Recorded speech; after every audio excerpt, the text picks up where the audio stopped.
మాజీ MLA Pinnelli Ramakrishna Reddy arrest. Narasaraopet SP office కి పిన్నెల్లిని తరలించారు. కాసేపట్లో ఆయనకి వైద్య పరీక్షలు కూడా చేస్తారు. ముందస్తు బెయిల్ పిటిషన్స్ ని హైకోర్టు కొట్టేసింది. పిన్నెల్లిపై ఈవీఎం ధ్వంసం, సీఐపై దాడి కేసులు నమోదయ్యాయి. ప్రస్తుతం పిన్నెల్లి సోదరుడు వెంకట్రామిరెడ్డి పరారీలో ఉన్నారు. అయితే వెంకట్రామిరెడ్డిపై కూడా పలు కేసులు నమోదయ్యాయి. ఎన్నికల రోజు అల్లర్లలో పాల్గొన్నట్టుగా ఆయనపై కేసులున్నాయి. ఏపీ అసెంబ్లీ ఎన్నికల సమయంలో ఈవీఎం పగలగొట్టిన మాచర్ల వైసీపీ మాజీ ఎమ్మెల్యే పిన్నెల్లి రామకృష్ణారెడ్డిని అరెస్ట్ చేశారు పోలీసులు. ముందస్తు బెయిల్ పై ఉన్న పిన్నెల్లి ఇంకా కాస్త సమయం కావాలంటూ దాఖలు చేసుకున్న పిటిషన్స్ ని ఏపీ హైకోర్టు తోసిపుచ్చింది.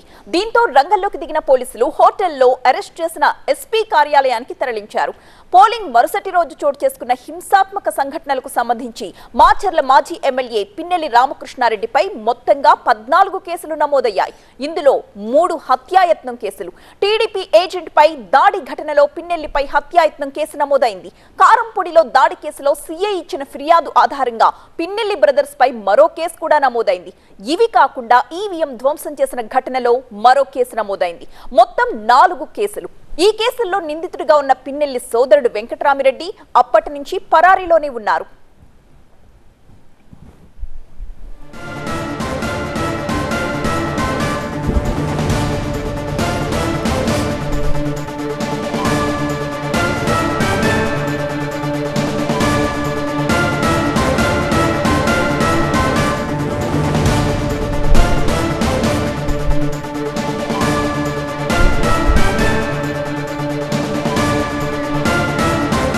మా ప్రతినిధి నాగరాజు లైవ్ లో సిద్ధంగా ఉన్నారు మరిన్ని డీటెయిల్స్ అందించడానికి. నాగరాజు, చెప్పండి, పిన్నెల్లి సోదరుడు వెంకట్రామిరెడ్డి ఇప్పటి వరకు అడ్రస్ లేరు, ఎక్కడున్నారు అనే ఆచూకీ ఇప్పటి వరకు తెలియలేదు. అలాగే మరి కాసేపట్లో పిన్నెల్లిని వైద్య పరీక్షలు కూడా తరలిస్తారని చెప్తున్నారు. అప్డేట్ ఏంటి?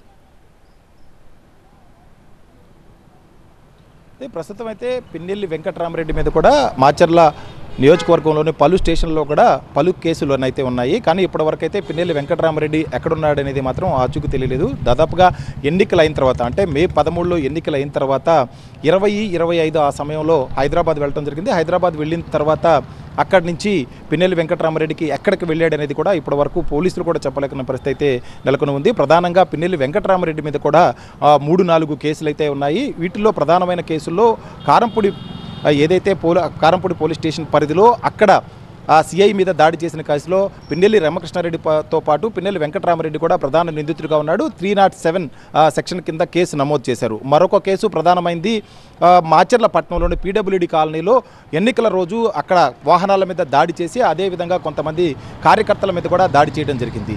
ఈ కేసుతో పాటు వెల్దుర్తికి సంబంధించి వెల్దుర్తి మండలంలోని కండ్లకంట్ర పిన్నెల్లి వెంకట్రామిరెడ్డి వారి స్వగ్రామం, ఈ స్వగ్రామంలో టీడీపీ ఏజెంట్గా ఉన్న అతని మీద దాడి చేశారు. అదేవిధంగా అతని కుటుంబ సభ్యుల మీద కూడా దాడి చేసిన కేసులు కూడా ఉన్నాయి. వీటన్నిటిలో కూడా పిన్నెల్లి వెంకట్రామిరెడ్డి ప్రధాన నిందితుడిగా ఉన్నాడు. కాబట్టి అతని మీద కూడా ఈ పలు సెక్షన్ల కింద కేసులు అయితే నమోదు చేశారు. పోలీసులు అరెస్ట్ చేయాల్సి ఉంది. కానీ ఇప్పటివరకు పిన్నెల్లి వెంకట్రామిరెడ్డి పరారీలో ఉండడంతో పోలీసులు పిన్నెల్లి వెంకట్రామిరెడ్డి మీద ఇప్పటివరకు కూడా అదుపులోకి తీసుకోవడం కానీ అధికారికంగా అరెస్ట్ చూపించడం కానీ చేయలేదు.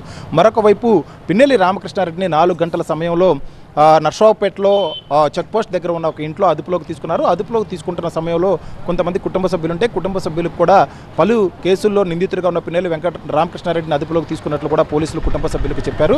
ఆ తర్వాత అక్కడి నుంచి మన నర్సరావుపేటలోని ఎస్పీ కార్యాలయానికి అయితే తరలించారు. 4 గంటల నుంచి ఇప్పటి వరకు కూడా పిన్నెల్లి రామకృష్ణారెడ్డి మన ఎస్పీ కార్యాలయంలోనే ఉన్నారు. మరికొద్ది సేపట్లోనే ఇక్కడి నుంచి వైద్య పరీక్షల నిమిత్తం నర్సరావుపేట ప్రభుత్వ ఆసుపత్రికి తరలించే అవకాశం అయితే ఉంది. ఇదంతా కూడా అరెస్ట్ తర్వాత ఒక ప్రొసీజర్ ఏదైతే ఉందో ఆ ప్రొసీజర్ని కంప్లీట్ చేస్తూ అరెస్ట్ చూపించి ఆ తర్వాత కోర్టు ముందు ఉంచడానికి, అంటే కోర్టులోని జడ్జి ముందు ఉంచడానికి కావాల్సిన ప్రొసీడింగ్స్ అన్నీ కూడా పోలీసులు చేస్తున్నట్లుగా ఒక సమాచారం అయితే అందుతుంది. కానీ అధికారికంగా పోలీసులు ఏవిది కూడా ఇప్పటి వరకు అరెస్టు విషయంలో కావచ్చు, అరెస్ట్ తర్వాత మాచర్ల కోర్టుకు తరలించడమా లేదా నర్సరావుపేటలోని ఏదైనా జడ్జి ముందుకు తీసుకువెళ్ళటం అనే విషయంలో కూడా పోలీసులు అయితే ఒక స్పష్టత అయితే అధికారికంగా వెల్లడించడం లేదు. 4 గంటల నుంచి సమయం 7 గంటలైంది. దాదాపు 3 గంటలుగా పిన్నెల్లి రామకృష్ణారెడ్డి పల్నాడు జిల్లా ఎస్పీ కార్యాలయంలోనే ఉన్నారు. పోలీస్ బలగాలన్నీ కూడా చుట్టుపక్కల ఎవరిని కూడా అనుమతించకుండా భారీ బందోబస్తు అయితే ఏర్పాటు చేశారు.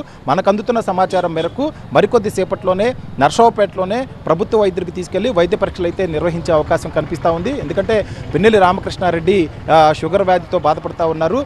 మరింతసేపు పోలీస్ కస్టడీలో ఉంచుకున్నప్పుడు తప్పనిసరిగా ఆ టాబ్లెట్స్ ఇవ్వటం, అదేవిధంగా వైద్య పరీక్షలు కూడా చేయించడం మర్షన్షుడిగా చేయాల్సి ఉంటుంది. కాబట్టి మరికొద్ది సేపట్లోనే వైద్య పరీక్షల నిమిత్తం అయితే డాక్టర్ వద్దకు తీసుకువెళ్లే అవకాశం అయితే కనిపిస్తూ ఉంది. Right, thank you Nagaraju.